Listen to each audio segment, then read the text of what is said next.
My sister left me and my husband after we took her in, refusing to help with Warsen. Now that she's a single mom, she's begging for my support. But I haven't forgotten how she abandoned us. I'm writing this post because I want to know whether I'm TA for holding on to a grudge against my sister, female, 26. Basically, my sister has always been on the wrong side of our parents by not listening to them or following house rules. And I've been there to support her and take care of her when my parents decided they'd had enough of her shit. I'm only 6 years older than her, but I moved out and got a well-paying job and even met the man of my dreams, G. May. So I guess I had some stability in my life despite being pretty young. Around 8 years ago, when F was 16, my parents caught her smoking pot in her bedroom. That ended up being the last straw for them since they were pretty darn conservative about stuff like that. And it escalated into a massive fight, leading to F being kicked out of the house. I stepped in to make sure my little sister didn't end up homeless. I loved both her and my parents, and doing that definitely caused some friction between me, mom, and dad.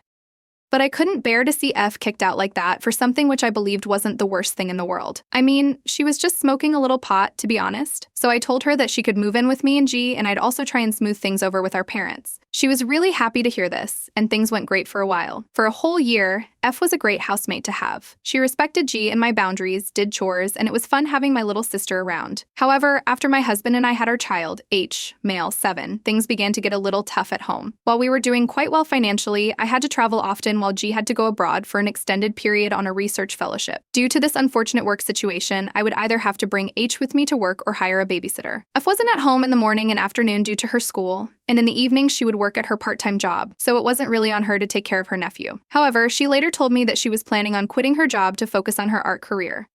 She made money by selling commissions online and also used up all her savings to get some expensive gear. I was in support of her exploring her creative side and becoming independent. And I guess I also selfishly thought that her being at home might be a way to leave hate at home safely. However, F was adamant that being at home didn't mean that she was messing around, and also claimed that she was too young to take care of H. I could kind of see her point of view. And since H was only a year old at the time, perhaps she couldn't take care of a little toddler. However, Guy wouldn't be permanently back in the States for a while, and I still needed someone to help out around the house, or at least take care of H for a few hours if it was ever needed. Since F was at home anyways, I thought it could work. But she said, OP, I'm holed away in my room working on commissions. I don't even know how kids work. I can't be of any help. It definitely built up some resentment between me and my sister, and I felt like it was just her shirking her duties. She also became less empathetic towards me and often skimped out on housework. I was beginning to regret the freedom I had given to F by being more of a friend and less of an authority figure. However, while things were tense, F and I had our first major fight when I took a week off from work. I was feeling stressed and overburdened and collapsed in the middle of a meeting. The time off felt like a blessing in disguise as I could be with my baby at home. I did notice though, while I was at home, F was barely doing any work as she claimed. Most of the day she would either be on her phone or watching shows, and when I pushed her on it, turned out that she hadn't gotten a single commission in months. Now, I do get that freelancing is a tough job, and maybe she was in a rut, but when I went to check her Fiverr page and her socials, there wasn't any work done on promoting her art or getting commissions. Her last post was months ago. I confronted her about this, and F went off about how the kid had been a distraction, and that made me feel pissed. First off, it's not like she was taking care of my son anyways, and secondly, that was an entitled thing to say to someone who's housed you when you had no place to go.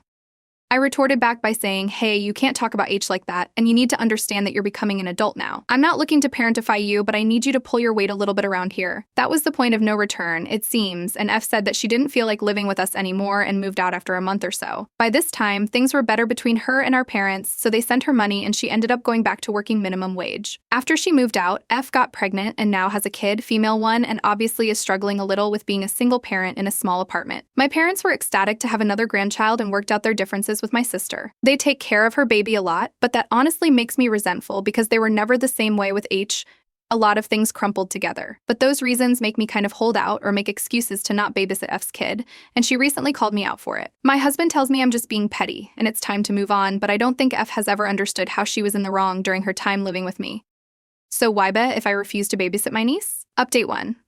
I have read through some of your comments and some of you guys need to chill out a little. First off, I'm not a terrible sister to F. I still support her and even helped plan a baby shower for her so she could feel safe and comfortable as a new mother.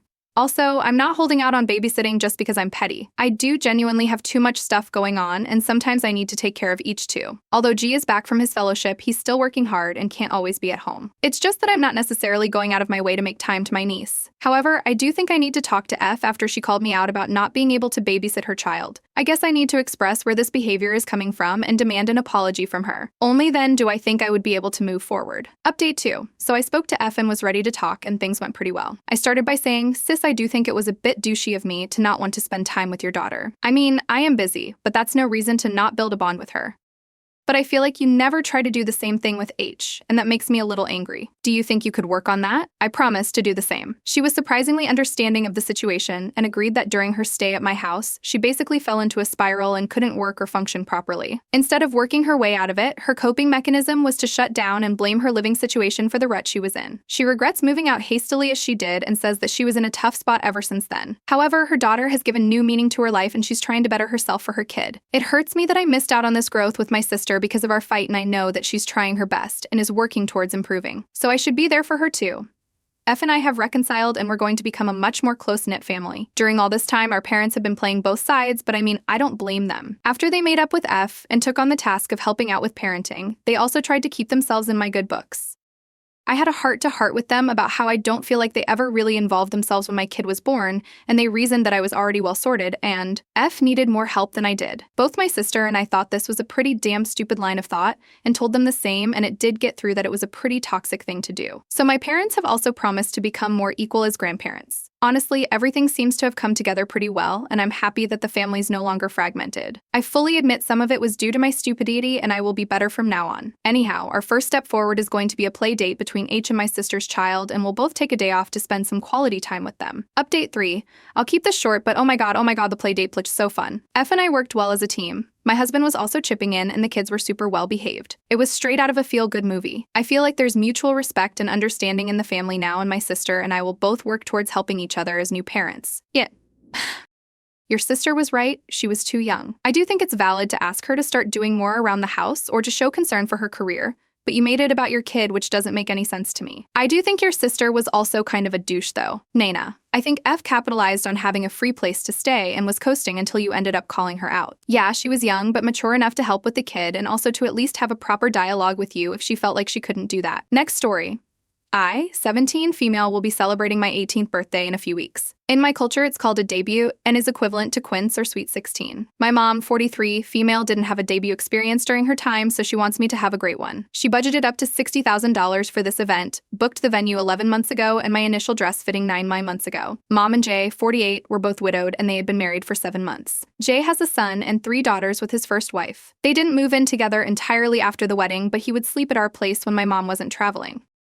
His youngest daughter, Mila, fake name, was also turning 18 a few days before me. However, he didn't plan anything for her birthday. Over Christmas dinner, the topic of our birthdays came up, and my mom said that she doesn't have to worry about mine anymore because she planned it way in advance. Jay tried to get more info, but she chuckled and told him I planned it way before we got married. She thought that was the end of it, but a few days later, my mom told me that he asked her if I and his daughter could share the day since our birthdays aren't that far apart. My mom said no, and that it will be inappropriate since our family and friends living abroad will be flying in just for the event, and she wanted the day to be all about me. She instead offered to help him and connect him to her events coordinator so he could start planning for his daughter's party within his budget even on such short notice, but he refused and said he was not wasting money for such lavishness. My mom stood her ground and told him that her offer stood, but she would not change her mind on not sharing my day. Oh well.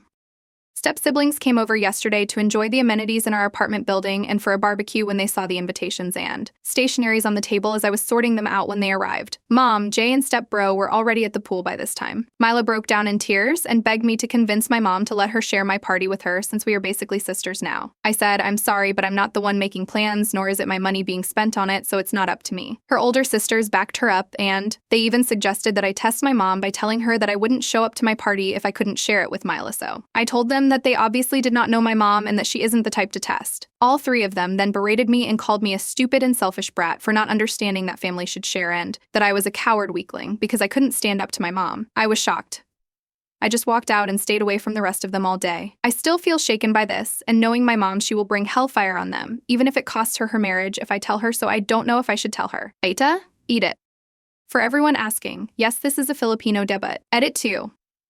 Yesterday, me and Mom went to our family home outside the city as we do every Sunday. She and my dad designed it together, and it's where my dad's urn rests in my mom's room. That was his wish. She's still attached to Dad and his memories until now. Jay is not allowed in that room that she stayed in the guest house with Jay and his kids when they came over for Christmas dinner. I guess this should have its own post. Anyway, after reading your comments last night, I decided to tell her and waited until after dinner to do it. I went to her room and told her that I just wanted to see Dad. I was standing in front of him when she asked me what I thought about having an all-girls bonding time with Milo and her sisters. Jay proposed it as a start to building our relationship. I remained quiet and tried to hold back my tears, and she noticed. She signaled for me to sit on the bed with her and asked me what was wrong. Not my proudest moment, but I hugged her, broke down in tears, and let everything out in between sobbing and sniffling. When I was done, she took a deep breath and hugged me even tighter. She said sorry if she ever made me feel like I couldn't talk to her, and sorry for putting me in that situation. She reassured me that no matter what, she will always be on my side, even after I become an adult. She then told me not to worry about it anymore because she will take care of it in the morning. She said I will put them in their place as she grabbed a bag of Doritos. We chilled the rest of the night, watched Netflix, and cuddled like when I was a little kid. This morning, I woke up when I heard her yelling in the kitchen, repeatedly asking, "Did you put your daughters up to this?" She told him that his adult daughters have no right to verbally abuse me and tried to manipulate me, and now they are no longer allowed to be anywhere near me, especially in our place. She saw me, so she ended the call by saying they will talk more at lunch. We are on the way back to the city now. She asked me if I remember what my dad would always tell me and my brothers, and I said, "Don't make mama mad," and she replied, "No more secrets. I will tell you everything and expect you to do the same." Edit 3. Mom told me to come to her office at noon. When I got there, Jay and his daughters were there. Apparently, he brought them there to apologize to my mom. She asked them what they told me exactly at our house and demanded to say it again in front of her and their dad, but none of them wanted to speak, so she turned to me. I repeated everything they said to me. Mom shamed Amy, 23 female, and Carla, 22 female, for how they treated me and warned them that she could get them in trouble for verbally abusing and bullying a minor. She told them to apologize to me, which they did. Obviously forced and fake, but we didn't care. Jay went to our house tonight, and he and Mom had a verbal altercation. He calls Mom unfair and overreacting. Mom tells him that although they agreed on not parenting each other's kids, that's why he spared Mila from her anger, but his adult daughters are no longer kids. He ended up leaving with his suitcase. Danta. Essentially, he didn't plan anything and expects your mom to fund her birthday by making you share it. His kids are no better because of how they reacted. See, he is an entitled parent raising entitled children, and the thought process for them is now they are married. What's yours and your mom's is theirs. I will tell your mom what happened because she needs to divorce him.